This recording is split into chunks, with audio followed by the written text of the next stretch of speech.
దేవునికి స్తోత్రం. ఈ సమయంలో దేవుని వాక్యం కొన్ని నిమిషాలు ధ్యానించుకుందామండి. యోహాను సువార్త గ్రంథంలోంచి 14వ అధ్యాయం 1వ వచనం చదువుకుందాం. మీ హృదయంను కలవరపడనీయకుడి, దేవుని యందు విశ్వాసం ఉంచుతున్నారు, నా యందును విశ్వాసం ఉంచుడి. నా తండ్రి ఇంట అనేక నివాసములు కలవు, లేని ఎడల మీతో చెప్పుదును, మీకు స్థలము సిద్ధపరచ వెళ్ళుచున్నాను. దేవుడు మన హృదయ వాక్య భాగం ఫలింపజేయనుగాక. చిన్న ప్రార్థన చేసుకొని వాక్యంలోకి వెళ్దాం. పరిశుద్ధుడా, మహోన్నతుడా, దయగల తండ్రి, కృపగల దేవ, ఆత్మస్వరూపుడా తండ్రి, నీకు స్తోత్రాలు. చదవబడిన లేఖనం ద్వారా ప్రభు నీ బిడ్డలతో మాట్లాడమని, యేసయ్యా దీవించమని, వాక్యం ద్వారా ప్రభు ఆశీర్వదించమని యేసు నామమున అడిగి వేడుకొంచున్నాను తండ్రి, ఆమేన్. చూడండి, మరి దేవుని బిడ్డలారా, సమయంలో మరి ఈ యొక్క వాక్య భాగం ద్వారా దేవుడు మీతో మన అందరితో కూడా దేవుడు మాట్లాడుతూ ఉన్నాడు. మీ హృదయమును కలవరపడనీయకుడి. హల్లెలూయా. అంటే దినాల్లో చూస్తే మరి చాలామంది హృదయాలు కలవరంతో నిండిపోయాయి అని చెప్పడంలో ఏమాత్రం కూడా సందేహం లేదు.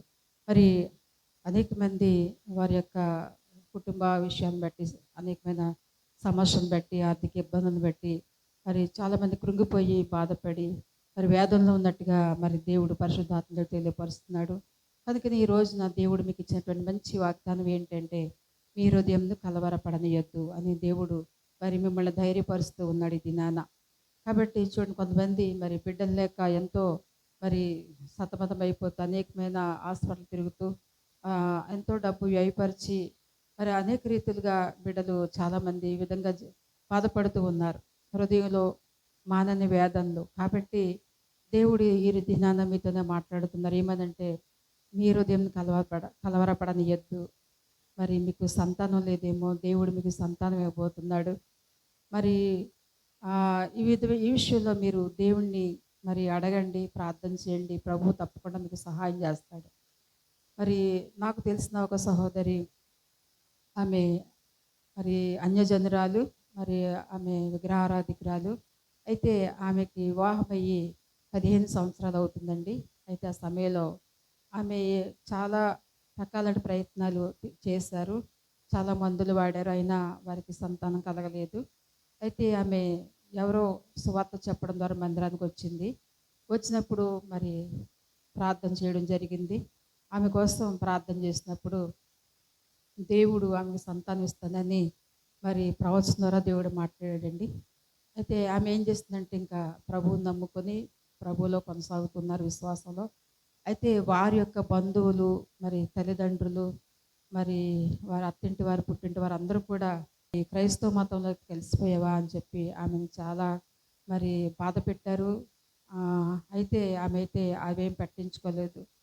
ఆమెని మరి చాలా రకాలుగా మాట్లాడారు. అయితే ఆమె మాత్రం ప్రభువుని విడిచిపెట్టలేదు. అయితే వారి బంధువులు చెప్పిన మాట ఏంటంటే, నీకు సంతానం కలిగితే మేము కూడా యేసు ప్రభువుని నమ్ముకుంటాం, ఆయన నిజమైన దేవుడు అని మేము కూడా మరి యేసుని పూజిస్తామని చెప్పడం జరిగింది. ఆ విధంగానే మరి ఆ సహోదరికి దేవుడు చక్కటి కుమారుని ఇచ్చాడు. సంవత్సరం తిరగకుండా చక్కటి సంతానం ఆమెకి ఇచ్చాడు. ఆ తర్వాత ఆమెను బట్టి మరి కుటుంబ సభ్యులందరూ కూడా ప్రభువులోకి రావడం జరిగింది. హల్లెలూయా.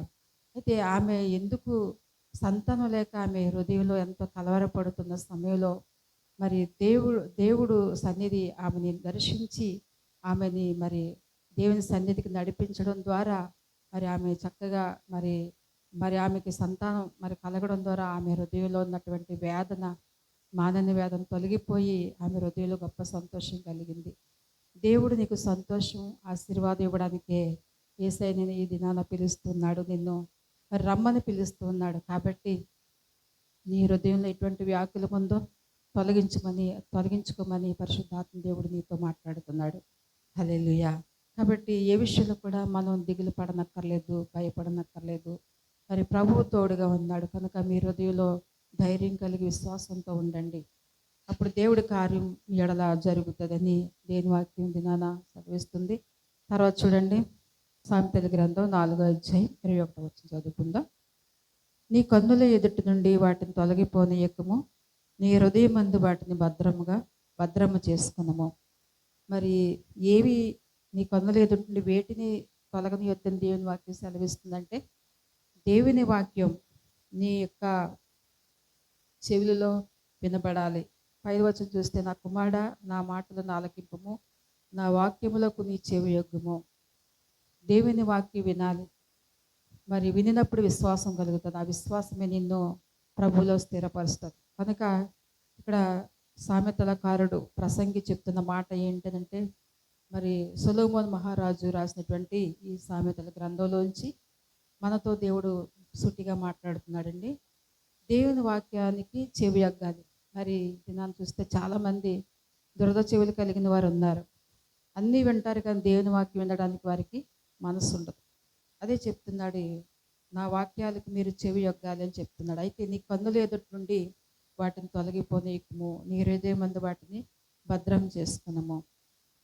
నీ హృదయంలో దేవుని వాక్యం దాచుకోమని దేవుని వాక్యం సెలవిస్తుంది. అంతేకాకుండా చూడండి, నీ హృదయంలో నుండి జీవధారలు బయలుదేరును. కాబట్టి అన్నిటికంటే ముఖ్యంగా నీ హృదయంను భద్రంగా కాపాడుకున్నాము. హల్లెలూయా, హల్లెలూయా. మరి దేవుని వాక్యం మరి హృదయంలో భద్రం చేసుకోవాలంట. అంతేకాకుండా జీవధారలు బయలుదేరుతాయి. అన్నిటికంటే ముఖ్యంగా నీ హృదయంను భద్రంగా కాపాడుకున్నాము. ఒకవేళ ఎండిన స్థితిలో ఉన్నావేమో, ఎటువంటి ఆశీర్వాదం లేని స్థితిలో ఉన్నావేమో, మరి ఎటువంటి నిరీక్షణ లేని రీతిలో ఉన్నావేమో. కాబట్టి దేవుడి దినానం నీతో మాట్లాడుతున్నాడు. నీలో నుండి జీవదారులు బయలు వెళ్ళాలని ప్రభు వాక్యం సెలవిస్తుంది. అంటే సమృద్ధి, వాక్యం అనే సమృద్ధి. నీ హృదయంలో దేవుని మాటలుంటే నువ్వు ఇతరులకు చెప్పగలవు. కనుకనే మరి నీ హృదయంలో నుండి జీవదారులు బయలు వెళ్ళాలని మరి దేవాది దేవుడి దినాన్ని తెలియపరుస్తున్నాడు. నీవు చక్కగా నిలబెడితే దేవుడు నీతో మాట్లాడతాడు. యెహెజ్కేలుతో దేవుడు మాట్లాడుతున్నాడు కదా, కుమారుడా నీవు చక్కగా నిలబడు, నేను నీతో మాట్లాడతాను అంటున్నాడు. కాబట్టి దేవుడు మాట్లాడితే మనకెంతో ధైర్యం, ఎంతో నిబ్బరం, ఎంతో మరి బలం. దేవుని మాటలు మనకెంతో బలం. కాబట్టి ఈ యొక్క మాటలు నీ కన్నుల నుండి తొలగిపోనియొద్దు అంటున్నాడు దేవుడు. అలాగే వాటిని హృదయంలో భద్రం చేసుకోమంటున్నాడు. హల్లెలూయా. అలాగే ఇంకో వచనం చూస్తే 5వ సామెతల గ్రంథంలోంచి 5వ అధ్యాయం 12వ వచనం చదువుకుందామండి. అయ్యో, ఉపదేశం నెట్లు త్రోసివేసి తిని నా హృదయము గద్దింపు నెట్లు తృణీకరించెను. హల్లెలూయా. దేవుని ఉపదేశం మనం వినాలి. దేవుని ఉపదేశం మీద మనం మనసు నిలపాలి. అలా ఉన్నప్పుడు మరి ఉపదేశం, నేను నీకు ఉపదేశం చేస్తాను, నువ్వు నడవలసిన త్రోవలో నేను నడిపిస్తానని దేవుడు తెలియపరుస్తున్నాడు. మరి ఉపదేశాన్ని త్రోసివేస్తే ఎలాగ మనం సరైన బాటలో నడవగలం? అది ఇక్కడ వాక్యం చెప్తుంది. నా హృదయము గద్దింపునట్లు తృణీకరించెను. చూడండి, మరి అభిషక్తులైన వారు నాయకులు గద్దిస్తే మరి ఆ గద్దింపును తృణీకరించకూడదు. మరి ఆ గద్దింపును తైలాభిషేకంగా నువ్వు ఎంచాలని దేవుని వాక్యం సెలవిస్తుంది. కనుక నిన్ను ప్రేమించే నేను గద్దిస్తారు, నిన్ను మరి నీకు ఉపదేశం చేస్తారు కదండి. వినేవారికి చెప్తారు కానీ వినలేని వారికి ఎంత మాత్రం కూడా చెప్పలేరు. దేవుని యొక్క వాక్యాన్ని, దేవుని యొక్క ఉపదేశాన్ని, దేవుని గద్దింపును ఎప్పుడు కూడా త్రోసివేయకూడదని దేవుని వాక్యం సెలవిస్తుంది. మరి ఆ విధంగా చూస్తే కీర్తన గ్రంథంలోంచి 4వ కీర్తన 7వ వచనం చదువుకుందాం. చూడండి, వారి ధాన్య ద్రాక్ష రసములు విస్తరించిన వాడి సంతోషం కంటే అధికమైన సంతోషం నీవు నా హృదయంలో పుట్టించితివి. నిన్న చూస్తే మరి కొంతమంది మనం మా బైబిల్ వాక్యంలో కూడా చదువుతూ ఉంటాము, చూస్తూ ఉంటాము. వారికి ఉన్న అందాన్ని బట్టి, లేకపోతే ధనధాన్యాలను బట్టి, వెండి బంగారాన్ని బట్టి, ఆస్తిపాస్తులను బట్టి, వీటన్నిటిని బట్టి చాలా సంతోషిస్తూ ఉంటారు. మరి ఆ డబ్బును బట్టి, వారికి ఉన్నటువంటి స్థితిగతులను బట్టి చాలా సంతోషిస్తూ ఉంటారు. ఇక్కడ భక్తుడు చెప్తున్నాడు, మరి వారి ద్రాక్షారసం విస్తరించిన వాడి సంతోషం కంటే హల్లెలూయా, హల్లెలూయా, అధికమైన సంతోషం నేను నా హృదయంలో పుట్టించితివి. చూడండి, ఇక్కడ దావీదు మహారాజు, ఆయనకి ఏమి కొదువు లేదండి. మరి ఆయనకి అన్నీ ఉన్నాయి, సర్వసంపదలు ఉన్నాయి, వెండి బంగారాలు ఉన్నాయి, పేరు ప్రఖ్యాతులు ఉన్నాయి, మంచి మరి కీర్తి ప్రశంసలు ఆయనకు ఉన్నాయి. మంచి దేవుడు మరి ఆయన్ని ప్రవక్తగా మరి రాజుగా అభిషేకించాడు. మంచి దైవజనుడు, దేవునికి ఇష్టానుసరైన మనుషుడు. కాబట్టి ఆయనకు అన్నీ ఉన్నాయి. కానీ అయితే ఆయన చెప్తున్నటువంటి మంచి మాట చూడండి. అధికమైన సంతోషం నీవు నా హృదయంలో పుట్టించితివి. హల్లెలూయా. మరి ఒక్క దినము దేవుని సన్నిధిలో గడుపుట 1000 దినాల కంటే శ్రేష్టమని మరి మరి దేవుని వాక్యం సెలవిస్తుంది. కీర్తనలు 91 అధ్యాయంలో మనం చూస్తూ ఉంటాం. కనుక మరి దేవుని సన్నిధిలో ఉంటే సంతోషం, దేవుని వాక్యం చదివితే సంతోషం, దేవుని మాటలు వింటే సంతోషం, దేవునితో సహవాసం చేస్తే సంతోషం. ఈ సంతోషాన్ని మన నుండి ఎవరు కూడా దొంగిలించలేరు, ఎవరు తీసివేయలేరండి ఈ సంతోషాన్ని. కాబట్టి ఇది వెలపెట్టి కొనలేని సంతోషం. అన్నీ కొనుక్కోగలం మనం. చూడండి మరి మనకి మరి ఇల్లు కొనుక్కోగలం, లేదంటే కార్లు కొనుక్కోగలం, అన్నీ వస్త్రాలు కొనుక్కోగలం, అన్నీ కొనుక్కోగలం. అయితే వాటిని బట్టి సంతోషం ఉన్న కొద్దిగా అది ఎంతో కాలం ఉండదు ఆ సంతోషం. మరి ఆయా ప్రాంతాలకు వెళ్ళి సంతోషిస్తూ ఉంటారు, యాత్రా స్థలాలకు వెళ్ళి. లేకపోతే మరి ఈ యొక్క సృష్టి ఒక అందాన్ని చూస్తూ కొంతమంది సంతోషిస్తూ ఉంటారు, స్నేహితులతో కలిసి సంతోషిస్తారు. అయితే ఈ సంతోషం కొద్ది కాలమే ఉంటుంది, కొన్ని నిమిషాలే. కొంతమంది ఏం చేస్తారంటే మరి వారికి ఉన్న బాధను మర్చిపోవడానికి మరి త్రాగుడికి బానిస అయిపోతారు. త్రాగి వారు ఏం చేస్తారంటే కొంచెం మత్తులో సంతోషిస్తారు, తర్వాత వారి కష్టాలు అన్నీ మామూలే. అలాగే కొంతమంది ఏం చేస్తారంటే సినిమాకి వెళ్ళి మరి వాళ్ళకి కొంచెం బాధను మర్చిపోవాలని, ఏదో కొంచెం సంతోషం కావాలని ఏం చేస్తారు, ఆ సినిమా థియేటర్లోకి వెళ్తారు. అది 3 గంటల సమయం లేదా 2 గంటల సమయం. తర్వాత వారి కష్టాలు బాధలు అన్నీ మామూలే. అయితే ఇవి ఈ లోకంలో ఉన్నవన్నీ తాత్కాలికమైన సంతోషాలు, మరి కొద్ది కాలం ఉంటాయి. కానీ నిత్య సంతోషం, మరి సంపూర్ణమైన సంతోషం దేవుని సన్నిధిలోనే దొరుకుతుంది. హల్లెలూయా. నీ సన్నిధిలో సంపూర్ణమైన సంతోషం కలదు అని దేవుని వాక్యం చెబుతుంది. మరి దేవుని సన్నిధిలో గడపండి, పాటలు పాడండి, దేవుని స్తుతించండి, దేవుని ఆరాధించండి, దేవునికి పాటలు పాడండి. అప్పుడు మానని సంతోషం, గొప్ప ఆనందం, అధికమైన సంతోషం మరి కలుగుతూ ఉంటుంది. మనకి ఈ సంతోషాన్ని ఎవరు మనలోండి దొంగిలించగలరు. కాబట్టి ఈ సంతోషాన్ని వెతకండి, లోకంలో ఉన్న సంతోషాన్ని వెతకొద్దు. ఆ సంతోషాలు మనకి శాశ్వతంగా ఉండవు, అయినా అవి దేవునికి ఇష్టం లేనివి. కానీ అయితే మరి కొంచెంసేపు వాక్యం చదివితే నీ బాధ నివారణ అయిపోతుంది. దేవుడు నీతో, ఒక మనిషి సూటిగా నీతో మాట్లాడినట్టు ఉంటుంది, నీ బాధలు తీసివేసినట్టే ఉంటుంది. నీ యొక్క అయా నీకు ఏమున్నాయో నీ మనసులో వేదనలు, దుఃఖాలు, నిట్టూర్పులు అవన్నీ కూడా ఎగిరిపోతాయి.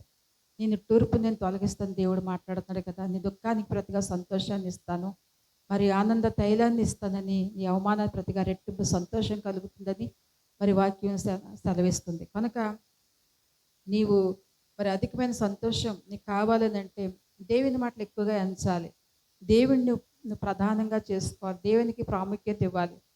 లేచి లేవగానే దేవుని సన్నిధిలో ప్రార్థన చేసుకోవాలి, కొద్దిసేపు వాక్యం చదువుకోవాలి, దేవుని స్తుతించాలి, దేవుని వాగ్దాన్ని ఎత్తిపెట్టి ప్రార్థన చేయాలి. మరి అలాంటప్పుడు గొప్ప సంతోషం నీ హృదయంలో కలుగుతుంది. ఎన్ని అవాంతరాలు వచ్చినా, మరి చూడండి కింద వాక్యంలో ఉంది కదా, 10,000 మంది దండెత్తి వచ్చిన ఆ మీదకి నేను భయపడను, నెమ్మదిగా పండుకుని నిద్రపోదును, నేను ఒంటరిగా ఉండినందు నన్ను సురక్షితంగా నివసింపజేయదు. హల్లెలూయా. దేవుని సంతోషం నీలో ఉంటే మరి ఎంతో చక్కగా సురక్షితంగా ఉంటావంట. దేవుని మాటలు నీకు బలపరుస్తాయి, దేవుని మాటలు నీకు బోధిస్తాయి, దేవుని వాక్యం నీకు స్వస్థత కలిగిస్తుంది. కనుక మరి దేవుని వాక్యంతో మనం నింపబడాలని, ఆ వాక్యం ద్వారా వచ్చే సంతోషం, దేవుని సన్నిధి ద్వారా వచ్చే సంతోషాన్ని ఎల్లప్పుడూ కూడా నువ్వు అనుభవించాలని దేవుడు కోరుకుంటున్నాడు. ఈ సమయంలో ఇంకొక మాట చదువుకుందామండి గాక. లూకాసు వార్త 6వ అధ్యాయం 45వ వచనం అండి. చూడండి, సజ్జనుడు తన హృదయమును మంచి ధననిధిలో నుండి సద్విషయములను బయటకు తెచ్చును, దుర్జనుడు చెడ్డ ధననిధిలో నుండి దుర్విషయములను బయటకు తెచ్చును. హృదయము నిండి ఉండి దాన్ని బట్టి ఒకని నోరు మాటలాడును. నీ హృదయంలో దేవుని మాట ఉంటే దేవుని మాటలు బయటకు వస్తాయి. అది ఇంకే మరి ఏ ఇతరమైనటువంటి హృదయం ఏమున్నప్పటికీ అవి బయటకు వస్తాయి. నీ మాటలు బట్టి నువ్వు మంచివాడివో చెడ్డవాడివో తెలుస్తుంది. కొంతమంది మూర్ఖపు మాటలు, చెడ్డ మాటలు పలుకుతూ ఉంటారు. కాబట్టి ఆ మాటలు బట్టి ఆ వ్యక్తిని ఎవరనేది ప్రజలు గుర్తిస్తారు. పై వచనం చూస్తే చూడండి, ఏ మంచి చెట్టునకు పనికిమాలిన ఫలములు ఫలింపవు, పనికిమాలిన చెట్టున మంచి ఫలములు ఫలింపవు, ప్రతి చెట్టు తన ఫలములను తెలియబడును. హల్లెలూయా. ఫలము చూడండి, ప్రేమ, సంతోషము, సమాధానము, దీర్ఘశాంతము, ఆశా నిగ్రహము, మరి ఇవన్నీ కూడా సహనము, ఇవన్నీ కూడా మంచి ఫలాలు. ఇవన్నీ నీలో ఉంటే అవి వాటిని బట్టి ప్రజలు మంచివాడివని గుర్తిస్తారు. లేదా మరి చెడ్డ మాట నీ నోట్లో నుండి వస్తే గనక మరి చెడ్డవాడిగా ప్రజలు గుర్తిస్తారు. ఏదేమైనా మంచివాడు అనిపించుకోవాలన్నా, చెడ్డవాడివి అనిపించుకోవాలన్నా మరి ఆ ఫలము నువ్వే అనుభవిస్తావు. కనుక నీ హృదయం వేటితో నిండి ఉందో ఒకసారి పరిశీలన చేసుకోవాలి. దేవుని వాక్యంతో నింపబడితే దేవుని వాక్యాలు బయటకు వస్తాయి. ఇతరులు మేలుకరమైన మాటలు మాట్లాడితే మరి నువ్వు మేలు చేసేవాడిగా ప్రజలు గుర్తిస్తారు. కాబట్టి హృదయం నిండి ఉన్న దానిని బట్టి ఒకరి నోరు మాట్లాడను. ఉదయం మరి ముఖ్యంగా పెదవులు కాచుకోవాలి, నాలుకను కాచుకోవాలి. మరి ఎలా పెడితే అలా మాట్లాడకూడదు. చక్కగా దేవుని పాటలు, మన నాలుక దేవుని స్తుతించాలి, పెదవులతో దేవుణ్ణి ఆరాధించాలి. చూడండి, కొంత వాక్యం తెలియజేస్తుంది కదా, మరి ఆ పెదవులతో నన్ను ఘనపరుస్తున్నారు కానీ వారి హృదయం నాకు దూరంగా ఉందని వాక్యం సెలవిస్తుంది. కాబట్టి మరి నీ హృదయం దేవునికి దగ్గరగా ఉండాలి. మరి నీ హృదయంలో దేవుడు నివాసం ఉండాలి. వాక్యం నీలో ఉంటే దేవుడు నీలో ఉన్నట్టే. కాబట్టి మరి ఎల్లప్పుడూ కూడా వాక్యంతో సహవాసం చేస్తే దేవుని మాటలతో నీ హృదయం నింపబడితే మరి చక్కగా మరి దేవునిలో ఆనందించగలవు, దేవునిలో సంతోషించగలవు. హల్లెలూయా. దేవునికి మహిమ కలుగును గాక. మరొక వచనం చదువుకుందామండి. ఇర్మియా గ్రంథంలోంచి 15వ అధ్యాయం 16వ వచనం చదువుకుందాం.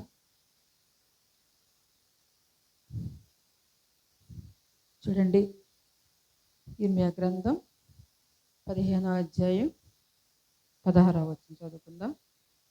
నీ మాటలు నాకు దొరకగా నేను వాటిని భుజించి తిని, సైన్యములకు అధిపత్యకు యెహోవా దేవా, నీ పేరు నాకు పెట్టబెడను కనుక నీ మాటలు నాకు సంతోషమును, నా హృదయమునకు ఆనందమును కలుగజేయుచున్నవి. హల్లెలూయా. నీ మాటలు నాకు దొరకగా వాటిని భుజించి తిని. దేవుని మాటలు ఎప్పటికప్పుడు మనం పోగేసుకుంటూ ఉండాలి, హృదయంలో వాటిని భద్రం చేసుకోవాలి. ఇంకా చదువుకున్నాం కదా సామెతల గ్రంథంలోంచి. కాబట్టి లోకంలో ఉన్న వేటినైనా మనం సంపాదించగలుగుతామేమో కానీ కొంతమంది దేవుని మాటలంటే పెద్దగా వారు నిర్లక్ష్య పెడతా ఉంటారు, పెద్దగా ఆసక్తి చూపించరు. దేవుని మాటలన్నా, దేవుని సన్నిధి అయినా, మరి బైబిల్ గ్రంథమైనా వారు ఏం చేస్తారంటే నిర్లక్ష్య వైఖరి కలిగి ఉంటారు. రేపు పొద్దున్న దేవుడు నేను లెక్క అడుగుతాడు. కనుక ఈ దినాన నువ్వు, దేవుడు నీకు ఇచ్చిన మంచి సమయం, రేపటి దినం మనది కాకపోవచ్చు. ఈ దినమే నేడే సమయం ఉండగానే నువ్వేం చేయాలంటే దేవుని మాటలు భద్రం చేసుకోవాలి. ఎంత చక్కటి మాటలు చూడండి ఇక్కడ. నీ మాటలు నాకు దొరకగా నేను వాటిని భుజించి తిని. అంటే ఆ దేవుని వాక్యం పఠిస్తూ ధ్యానిస్తూ ఉండడం. కనుక సైన్యములకు అధిపతిగా యెహోవా దేవా, నీ పేరు నాకు పెట్టబెడను కనుక నీ మాటలు నాకు సంతోషమును, నా హృదయమునకు ఆనందము కలుగజేయుచున్నవి. నువ్వు దేవుని బిడ్డగా పిలువబెడితే అప్పుడు నీకు కలిగే సంతోషం వేరు. ఎందుకంటే ఈ లోకంలో ఉన్న సంతోషం కంటే మరి దేవుడిచ్చే శాశ్వతమైన సంతోషం మనం పొందుకోవాలని మరి దినాన దేవుడు తెలియజేస్తూ ఉన్నాడు. నా హృదయమునకు ఆనందము కలుగజేయుచున్నవి. దేవుని మాటలు సంతోషాన్ని కలిగిస్తాయి. ఒకవేళ విచారంలో ఉన్నావా, దుఃఖంలో ఉన్నావా, దేవుడు నిన్ను ఆదరిస్తాడు, ధైర్యపరుస్తాడు. ఎవరైనా నిన్ను మోసం చేశారా, లేకపోతే నీ యొక్క సొత్తును అపహరించారా, అయితే దేవునికి అప్పగించు. నీ వ్యాజ్య భారం నా మీద వేయని ప్రభువు చెప్తున్నాడు. నీ భారాలు నా మీద వేయండి. కాబట్టి భక్తుడు చెప్తాడు, అనుదినము మేము మా భారాలు దేవుని మీద మోపుతున్నామని. నీ భారం దేవుని మీద మోపితే నీ భారం తేలికైపోతుంది. అయితే నీ భారాలు నువ్వే కనుక భరిస్తే అవి భరించలేనంత బరువుగా ఉంటాయి. కాబట్టి నీ హృదయం దేవుని సన్నిధిలో కుమ్మరించు, దేవుని సన్నిధిలో ప్రార్థించు, అన్నిటితో దేవుని పాదాలు తడుపు. అప్పుడు నీకు గొప్ప ఆనందం, సంతోషం కలుగుతుంది. నీకున్నటువంటి సమస్య నుండి విడుదల పొందుతావు. చూడండి, అదే గ్రంథంలో నుంచి మరి 31, 33 చదువుకుందామండి.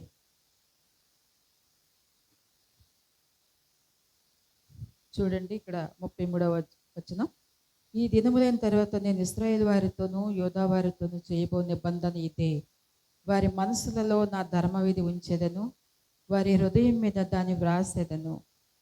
దేవునికి మహిమ కలుగును గాక. ఇశ్రాయేలు ప్రజలు దేవునికి సొత్తైన ప్రజలు. అయితే వారికి దేవుడు కొన్ని ఆజ్ఞలు, కట్టడలు, ధర్మశాస్త్రాన్ని, విధులు ఇచ్చాడు. అవన్నీ కూడా ఏం చేస్తాడంటే వారి హృదయాల మీద వ్రాసేదను అంటున్నాడు. ఓన్లీ ఒక వారు ఏంటంటే ఆ దినాల్లో యాజకులు చదివేవారు. యాజకులు వారి యొక్క పాపాన్ని తీసివేయడానికి కోసం వారు మందిరంలో ఉండి మరి బలులు వీరి విషయంలో వారు అర్పిస్తూ ఉండేవారు. అయితే కొన్ని ధర్మ విధులు కూడా దేవుడు ఇచ్చాడు.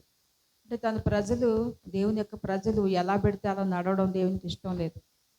ఎలా పెడితే అలా మాట్లాడడం, ఏది పెడితే అది చేయడం, ఎక్కడ పెడితే అక్కడ ఉండడం దేవునికి అంత మాత్రం కూడా ఇష్టం లేదు. అందుకే కొన్ని కట్టడలు, విధులు, ఆజ్ఞలు మరి ఇశ్రాయేలు ప్రజలకు దేవుడు ఇవ్వడం జరిగింది. చూడండి, వారి హృదయాల మీద రాశాడంట. అంతేకాదు నేను వారికి దేవుడు, నేను వారు నాకు జనులగుదురని చెప్తున్నాడు. కాబట్టి ఇది దేవుని యొక్క మాటలు మన హృదయంలో ఉండాలి. దేవుని ఎల్లప్పుడూ మనం స్తుతించేవారిగా, దేవుడిని మహింపరిచేవారిగా ఉండాలి. మనం నిలబడే స్థానం చాలా ప్రాముఖ్యమైనది. చూడండి, ఒక దైవజనుడు మరి ఆయన ఒక మీటింగ్కి వెళ్తూ ఒక మరి ఆటోలో ప్రయాణం చేస్తూ ఉన్నాడు. అయితే ఆయన మరి ఆటో అతనికి డబ్బులు ఇవ్వడానికి చూస్తే అతను అన్నాడు, నా దగ్గర మరి చిల్లర లేదండి మీకు తిరిగి ఇవ్వడానికి అనేసి అంటే, అతను ఏం చేశారంటే అక్కడ ఒక వైన్ షాప్ ఉంటే అక్కడికి వెళ్ళి ఆ చేంజ్ మార్చుకోవడానికి వెళ్ళాడంట. అయితే అక్కడ ఎవరో చూశారు, ఇతను చేతిలో బైబిల్ ఉంది. మరి చక్కగా ఆయన సేవకులు మరి ఎలా ఉంటారో మరి ప్రజలు ఇట్టే గుర్తుపడతారు. ఎందుకంటే మరి తెల్లటి బట్టలు ధరిస్తారు, చక్కగా నీట్గా ఎంతో శుభ్రంగా ఉంటారు. మరి ఎంతో చక్కగా దేవునిలో ఉంటారు కనుక వారి ముఖాలు ఎంతో ప్రకాశంగా ఉంటాయి. దేవుని వాక్యంతో వారు నింపబడతారు కనుక మరి దేవుని వాక్యం లేని వారిని చూడండి, వారి ముఖాలు ఎప్పుడు వికారంగా ఎంతో ఏదో పోగొట్టుకున్నట్లుగా ఉంటుంది. అయితే ఈ సేవకుడు ఏం చేస్తాడంటే ఆ స్థలంలో ఉండేసరికి ఎవరో ఒక ఆయన వెళ్ళే చర్చి ఆ నెంబర్ చూసి, ఏంటి సేవకుడు మరి ఆ షాప్ దగ్గర ఉన్నాడు, మరి ఈయన త్రాగిపోతేమో అని చెప్పి అనుకుని ఆమె అందరికీ ప్రచారం చేసింది. చూడండి, ఒక చిన్న సిచ్యుయేషన్ అంటే అది నిలబడిన ఆ ప్లేస్ చాలా ఇంపార్టెంట్ కనుక మరి ఆయన మీద ఆ విధంగా బురద చెల్లేసరికి ఏంటి అనుకుని మళ్ళీ ప్రార్థనలో ఉండేసరికి పరిశుద్ధాత్మ దేవుడు తెలియపరిచాడు, మరి అలాంటి ప్రదేశాలకు మళ్ళీ వెళ్ళొద్దు, అలాంటి షాపులకి మరొకసారి వెళ్ళొద్దని దేవుడు తెలియపరిచాడు. చూసారా, దేవుని వాక్యం మనలో ఉంటే ఆ ప్రార్థన చేసుకుంటే దేవుడు తప్పకుండా నీతో మాట్లాడతాడు. నీ కుటుంబ విషయాలు మాట్లాడతాడు, నీ సేవా విషయాలు దేవుడు మాట్లాడతాడు, నీ వ్యక్తిగత జీవితం కోసం దేవుడు పట్టించుకుంటాడు. ఎవరు పట్టించుకున్నా ఎవరు పట్టించుకుపోయినా దేవత దేవుడు నిన్ను పట్టించుకుంటాడు. ఈ యొక్క మాట చాలా ఎంతో అద్భుతం, ఎంతో మరి మహిమకరమైనటువంటి జీవితం. హల్లెలూయా. కాబట్టి దీనన్న ప్రియులారా, తప్పకుండా దేవుని మాటలకు మీరు చెవియొగ్గండి, దేవుణ్ణి స్తుతించండి, ఎల్లప్పుడూ కూడా దేవునిలో ఆనందించండి. హల్లెలూయా. అపోస్తలుడైన పౌలు చెప్తున్నాడు కదా, ప్రభువునందు ఆనందించండి. మరలా చెప్తున్నాను, ప్రభువునందు ఆనందించండి అని. కాబట్టి ఎప్పుడు కూడా మనం ఎన్ని కష్టాలు, శ్రమలు, ఇబ్బందులు, ఇరుకులు ఉన్నప్పటికీ కూడా మనం ప్రభువునందు ఆనందించాలి. అందరికీ కష్టాలు ఉన్నాయి. మనకి ఒక్కొక్కసారి సాతానుడు మన కుటుంబాల్లో కూడా అనేక రకాలైనటువంటి ఇబ్బందులు పెడుతూ ఉంటాడు, శోధిస్తూ ఉంటాడు. అయితే మనం ఏం చేయాలంటే దేవుని వాక్యంతో నింపబడుతూ దేవుని యొక్క సన్నిధిలో ఆశీర్వాదకరంగా దేవునిలో మనం జీవిస్తున్నప్పుడు ఆటోమేటిక్గా ఆ శ్రమలు, కష్టాలు, బాధలు, ఇబ్బందులు కూడా దేవుడు తొలగిస్తాడు. మరి ఇందుని బట్టి దేవునికి స్తోత్రం చెల్లిందో వాక్యం మనందరిలో పడి ఫలించినట్లుగా చిన్న ప్రార్థన చేసుకుందాం. హల్లెలూయా. స్తోత్రం. పరిశుద్ధుడా, మహోన్నతుడా, ప్రేమ స్వరూపి, నమ్మదగిన దేవా, నీకే కృతజ్ఞతాస్తుతులు చెల్లించుకున్నాను తండ్రి. ఇదిగో నాయన, అయ్యా మీ హృదయం కలవరపడని వద్దని వాక్యం ద్వారా సెలవిచ్చావు తండ్రికి స్తోత్రాలు, స్తోత్రాలు. దినాన్ని ఎంతమంది ప్రభా బిడ్డలు ప్రభా కలవరంతో, వేదనలో, దుఃఖంలో ఉన్నారు. యేసయ్యా తండ్రి, మీరే తండ్రి వారి హృదయాల్లో గొప్ప సంతోషం కలగచేయండి. వారి ధాన్య ద్రాక్షారసం విస్తరించిన సంతోషం కంటే అధికమైన సంతోషం అయ్యా నీ బిడ్డ హృదయాల్లో కలగచేయమని అడుగుచున్నాను. అధికమైన సంతోషం, ఆనందం తండ్రి కలగచేయమని అడుగుచున్నాను తండ్రి. అయ్యా నీకు స్తోత్రాలు, స్తోత్రాలు ప్రభు. ఎవరైతే తండ్రి జాబ్స్ కోసం ఎదురు చూస్తున్నారో వారికి మంచి ఉద్యోగాలు దయచేయండి ప్రభు. ఎవరైతే తండ్రి అయ్యా కుటుంబంలో తండ్రి నాయన ప్రభు అయ్యా రుణబాధలు నేను వేదన పడుతున్నారు, అలాంటి బిడ్డలకి సహాయం చేయండి. అయ్యా నీకు స్తోత్రాలు. నేను నీకు సహాయం చేస్తాను, నీ కుడి చేతిని పట్టుకుందనేది వాగ్దానం చేస్తున్నా ప్రభా, నీకు స్తోత్రాలు. Hallelujah. Thank you Holy Spirit. పరిశుద్ధాత్మ దేవానికి స్తుతి, మహిమ, ఘనత, ప్రభావాలు చెల్లించుకున్నాను తండ్రి. హల్లెలూయా, హల్లెలూయా. వందనాలు తండ్రి, వందనాలు ప్రభా. స్తోత్రాలు, స్తోత్రాలు, స్తోత్రాలు. హల్లెలూయా. థ్యాంక్ యూ జీసస్ తండ్రి. వందనాలు పరిశుద్ధాత్ముడా. ఈ బిడ్డలందరినీ తండ్రి చేతులెత్తి ఆశీర్వదించండి. వాక్యమైన ప్రతి బిడ్డ మీద అయ్యా తండ్రి నాయన, అయ్యా అత్యధికమైన కృప తండ్రి నాయన, ఔన్నత్యం కలిగినటువంటి అయ్యా నీ సన్నిధి ప్రభా తోడుగా ఉంచి మహిమ, ఘనత, ప్రభావాలు మీరు పొందుకోమని యేసుక్రీస్తు నామములో చిన్ని ప్రార్థన అడిగి వేడుకొంచున్నాను తండ్రి. Amen, amen. God bless you. Praise the lord.